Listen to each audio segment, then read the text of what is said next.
আসসালামু আলাইকুম। GFX house থেকে আপনাদেরকে স্বাগতম।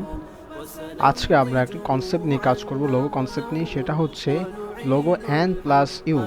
আমরা দেখব লোগো এন প্লাস ইউ কীভাবে কম্বিনেশন করে খুব সহজেই লোগোটা তৈরি করতে পারে, এবং আশা করি আপনারা এখান থেকে নতুন নতুন কিছু ট্রিক্স শিখবেন। জাযাকাল্লাহুম্মা খায়ের।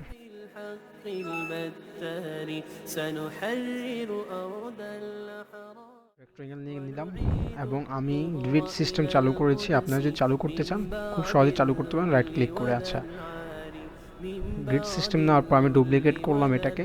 ডুপ্লিকেট করার পর আউটলাইন করলাম। আউটলাইন করে দেখতে চাইলাম আসলে এটা আসলে অ্যাকুরেট কি হলো কি না, গ্রিডের সাথে মিললো কি না। হ্যাঁ, এখন আমি কনফার্ম যে মিলছে। আমি এখন এটাকে আবার ডুপ্লিকেট করে নিলাম। Control C control B paste করলে ডুপ্লিকেট হয়ে যাবে। আবার আউটলাইন করে একটু চেক করলাম। আচ্ছা,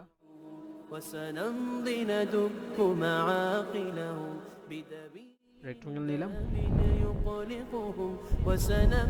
সরি, এটা হয়নি।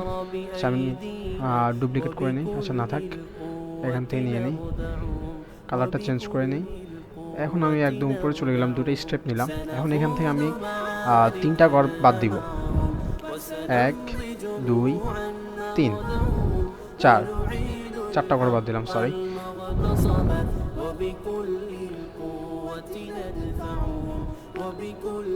তারপর আমি একদম জিওমেট্রিকে কাজ করলাম। সেটা হচ্ছে এইখান থেকে নিয়ে ওই কর্নারে মিলে দিলাম। এখান থেকে একটা নতুন একটা শেপ তৈরি করে ফেললাম। এখন আমি একটা কাজ করবো, এটা কিন্তু অ্যান হয়ে গেছে। হ্যাঁ, আমরা দেখতেছি এটা একটা অ্যান। এখন আমরা অ্যানটাকে ইউ করব, একদম সিম্পল। এখন আমরা কালারটা চেঞ্জ করলাম। এখন দেখেন আপনারা ইউ ফিল পাচ্ছেন এবং কি একটা অ্যানের ফিলও পাচ্ছেন। হ্যাঁ, এটাই আজকে আমাদের ফাইনাল লোগো ছিল। জাযাকাল্লাহুম্মা খায়ের।